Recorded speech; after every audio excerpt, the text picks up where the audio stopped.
नमस्कार विद्यार्थी मित्रांनो, आज आपण इयत्ता 7वीच्या गणित विषयातील प्रकरण क्रमांक 3 मसावी व लसावी या ठिकाणी आज आपण शिकणार आहे। मसावी म्हणजेच काय?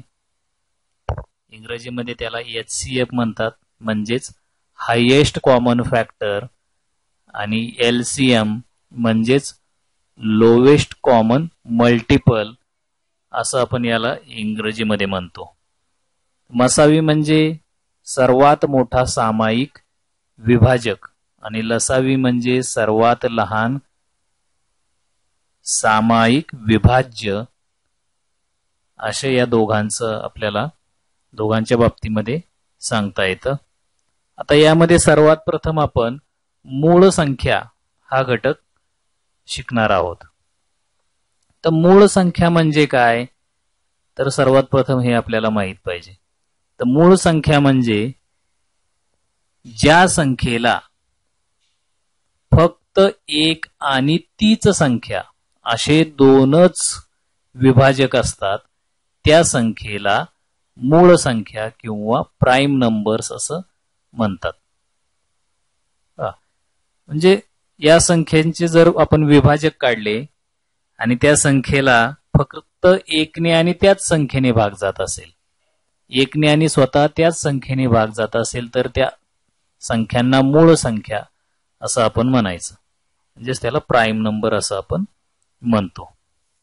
मूळ संख्या म्हणजे ज्या संख्येला एक व तीच संख्या असे दोनच विभाजक असतात, त्या संख्येला मूळ संख्या म्हणतात।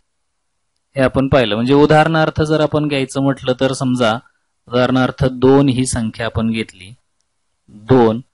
आता 2 या संख्येला कोणकोणत्या संख्यांनी भाग जातो? तर सर्वात प्रथम कोणतीही संख्या घ्या, त्या संख्येला 1 ने तर भाग जातोच।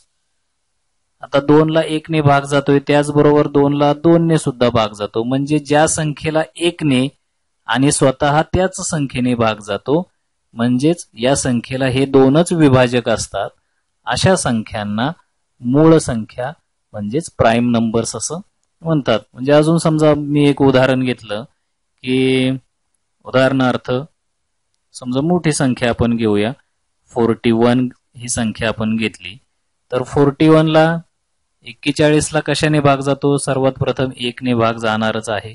कोणतीही संख्या असू द्या, त्या संख्येला 1 ने भाग जातोच।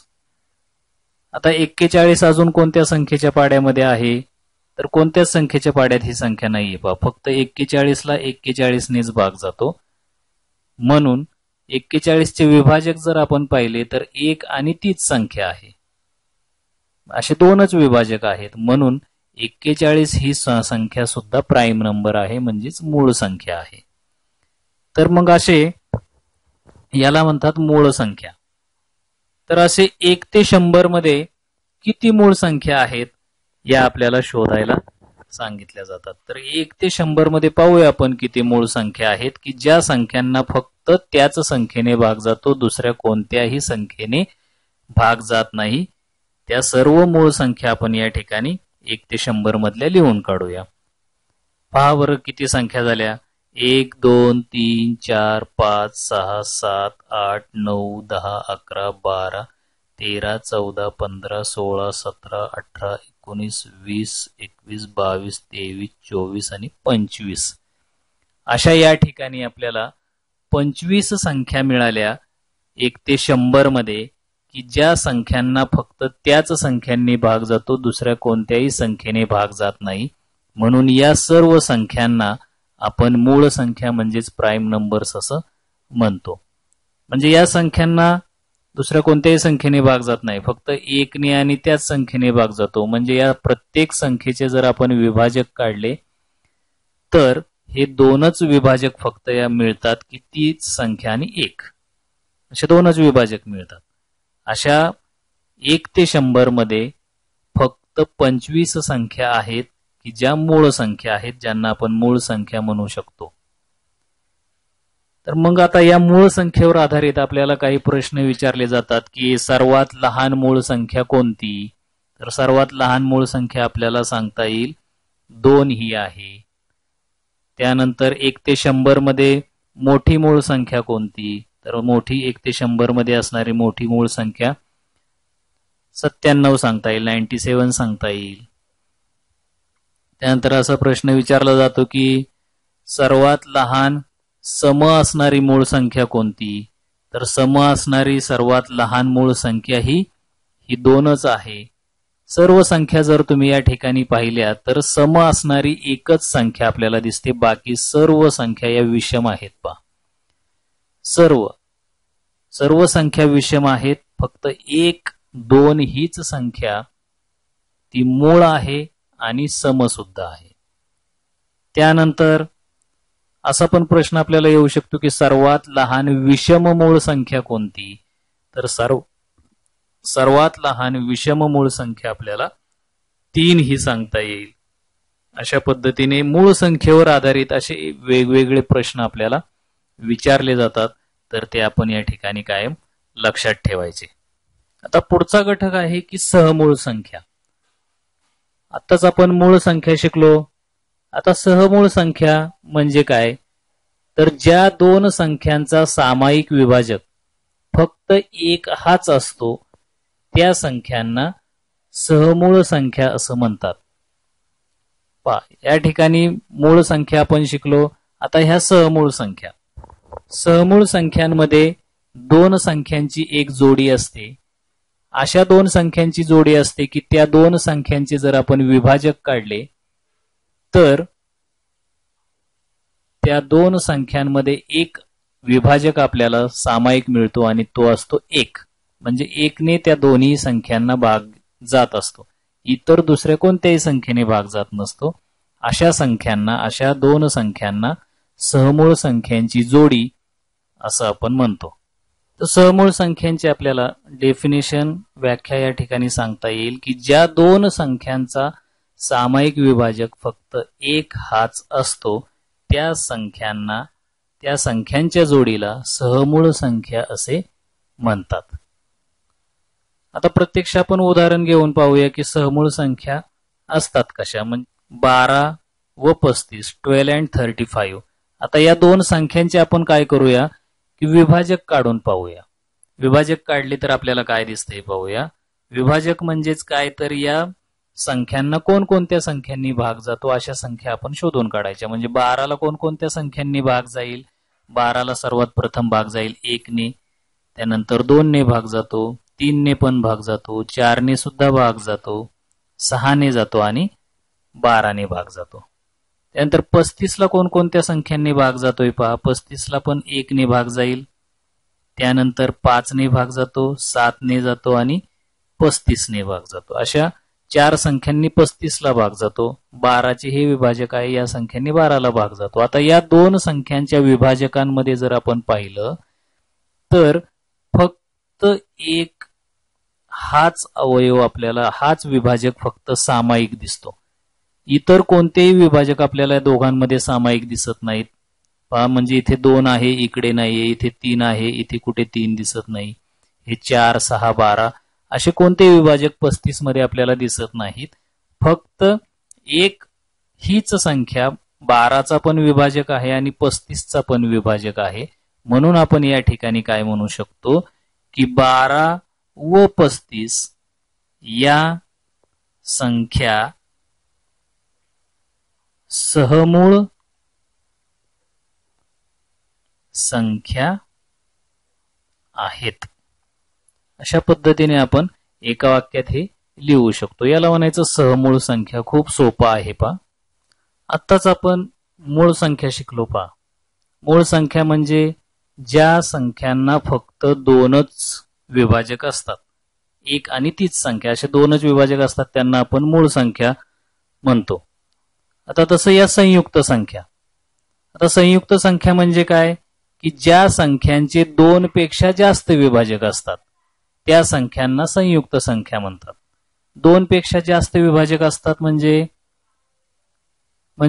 ज्या संख्येला 1ने भाग जातोच त्याच संख्येने सुद्धा भाग जातो आणि दुसऱ्याही कोणत्याही इतर संख्यांनी भाग जर जात असेल तर त्या संख्यांना संयुक्त संख्या असं म्हणतात.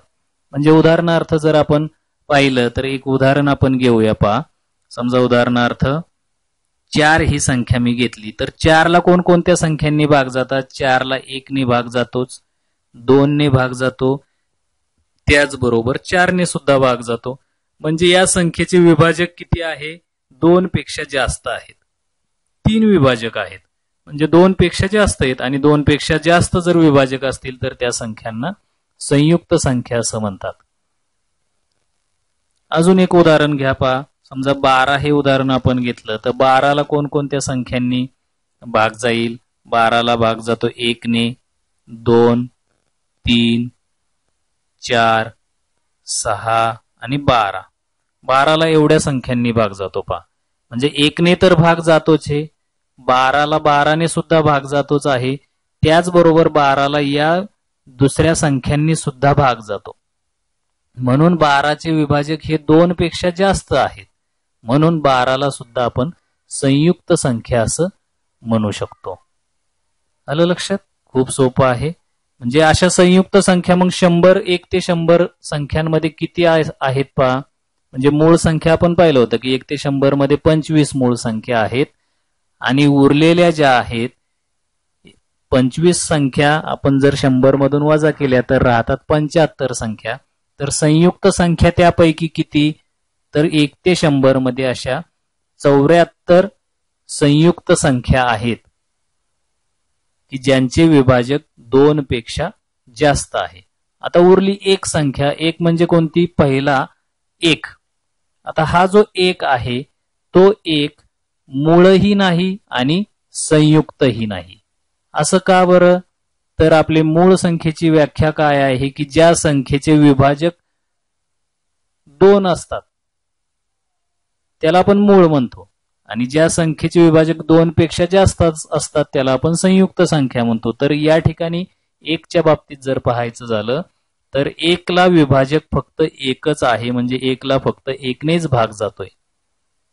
म्हणजे याला 2 विभाजक नाही किंवा 2 पेक्षा जास्तही नाही. म्हणून 1ला मूळही म्हणता येत नाही आणि संयुक्तही म्हणता येत नाही. म्हणजे 1 ते 100 मध्ये 1 ही अशी संख्या आहे जी मूळही नाही आणि संयुक्तही नाही. बाकी 25 संख्या मूळ आहेत आणि 74 संख्या संयुक्त आहेत. अशा पद्धतीने खूप सोपा हा असा टॉपिक आहे. तर जोडमूळ संख्या म्हणजे काय?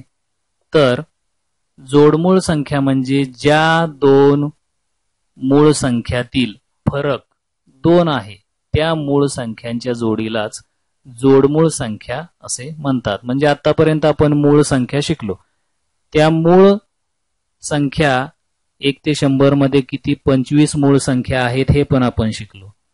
आता त्या मूळ संख्यांमध्ये अशा 2 संख्यांची जोडी लावायची आहे की त्या 2 संख्यांची जर आपण वजाबाकी केली, त्या 2 मूळ संख्यांची आपण वजाबाकी केली तर वजाबाकी 2 येईल, फरक 2 येईल त्या 2 संख्यांमधील. अशा 2 संख्यांची जोडी आपल्याला लावायची. त्या जोडीलाच जोडमूळ संख्या असं या ठिकाणी म्हणतात किंवा इंग्रजीमध्ये त्याला ट्विन प्राईम नंबर्स असं देखील म्हणतात. तर पाहूया आपण अशा जोड्या आपल्याला कुठे कुठे मिळत आहेत. तर या संख्या आपण शिकलो होतो पहा. या सर्व 25 मूळ संख्या आहेत. आता या 25 मूळ संख्यांमध्येच आपल्याला जोडमूळ संख्यांच्या जोड्या शोधायच्या आहेत की ज्या संख्यांमध्ये वजाबाकी केली तर फरक 2चा येतो. अशा संख्या पहा बरं मग कोणत्या आपल्याला या ठिकाणी 2 संख्या सापडतील की त्या 2 संख्यांचा फरक 2 आहे. म्हणजे या ठिकाणी मी एक सांगतो पहा तुम्हाला 3 व 5. या 3 व 5 ही संख्यांची जोडी जर आपण घेतली तर 5 मधून 3 वजा केले तर आपल्याला 2 मिळतात. म्हणून 3 व 5 या संख्येला आपण जोडमूळ संख्यांची जोडी असं म्हणू शकतो. अजून अशी कोणती सांगता येईल बरं? पहा बरोबर आहे. या ठिकाणी 5 व 7 ही जर जोडी आपण घेतली तर 7 वजा 5 केले तर 2च येतात. म्हणून 5 व 7 ही सुद्धा जोडमूळ संख्यांचीच जोडी आहे. त्यानंतर पुढेच दिसते पहा तुम्हाला 13 वजा 11 केले तर आपल्याला 2 मिळतात. म्हणून 13, 11 व 13 ही सुद्धा जोडमूळ संख्यांची जोडी आहे. त्यानंतर त्याच्या समोर दिसते 19 आणि 17 यांची वजाबाकी केली तर वजाबाकी 2 येणार आहे. म्हणून 17 व 19 ही सुद्धा जोडमूळ संख्यांची जोडी आहे. त्यानंतर ही जोडी पहा, यांची वजाबाकी केली तर 6 येईल, म्हणजे या जोडीला आपण जोडमूळ संख्यांची जोडी मानणार नाही. परंतु यापुढे 29 व 31 यांची वजाबाकी केली तर आपल्याला 2 मिळेल, म्हणजे ही सुद्धा जोडमूळ संख्येची जोडी आहे. 41 व 43 यांची वजाबाकी केली तर पहा 2 येईल. त्यानंतर 59 व 61 या संख्यांची सुद्धा वजाबाकी केली तर 2 मिळेल आपल्याला. त्यानंतर 71 व 73 या संख्यांची वजाबाकी केली तरी उत्तर 2 मिळणार आहे. म्हणजे अशा सर्व या जोड्यांना जोडमूळ संख्यांची जोडी आपण या ठिकाणी म्हणू शकतो. पहा अजून पुढे कुठे दिसते का तुम्हाला की दोघांमधला फरक 2 आहे? नाही. म्हणजे 1 ते 100 मध्ये अशा एकूण किती जोड्या तयार झाल्या पहा. ही पहिली जोडी 1, 2, 3, 4, 5, 6, 7 आणि 8. अशा जोडमूळ संख्यांच्या 1 ते 100 मध्ये 8च जोड्या असतात आणि ह्या तुम्ही कायम लक्षात ठेवायच्या, पाठच करून ठेवायच्या. 1 ते 100 मध्ये किती जोडमूळ संख्या आहेत? तर 1 ते 100 मध्ये एकूण जोडमूळ संख्यांच्या 8 जोड्या आहेत हे आपल्याला सांगता येतं. त्यानंतर असाही प्रश्न येतो स्कॉलरशिप मध्ये वगैरे, असे प्रश्न येतात पहा की 1 ते 50 मध्ये एकूण किती जोडमूळच्या संख्या आहेत. मग हे 1 ते 100 मध्ये आपण पाहिलं. मग 1 ते 50 मध्ये किती आहे? 1 ते 50 मध्ये म्हणजे इथपर्यंत आपल्याला पाहता येईल पहा. म्हणजे अशा 6 जोड्या आहेत हे तुमच्या लक्षात येईल. किंवा 50 ते 100 मध्ये किती जोड्या आहेत? तर 50 ते 100 मध्ये अशा 2 जोड्या आहेत हे सुद्धा आपल्याला सांगता येईल. मूळ संख्या, संयुक्त संख्या, सहमूळ संख्या, जोडमूळ संख्या असे 4 घटक या व्हिडिओमध्ये आपण शिकलो. यावरून तुम्हाला या संख्यांविषयी नक्कीच चांगली माहिती मिळाली असेल. या संख्या तुम्हाला नक्कीच चांगल्या समजल्या असतील तर आपल्या व्हिडिओला लाईक आणि सबस्क्राईब करायला विसरू नका. धन्यवाद.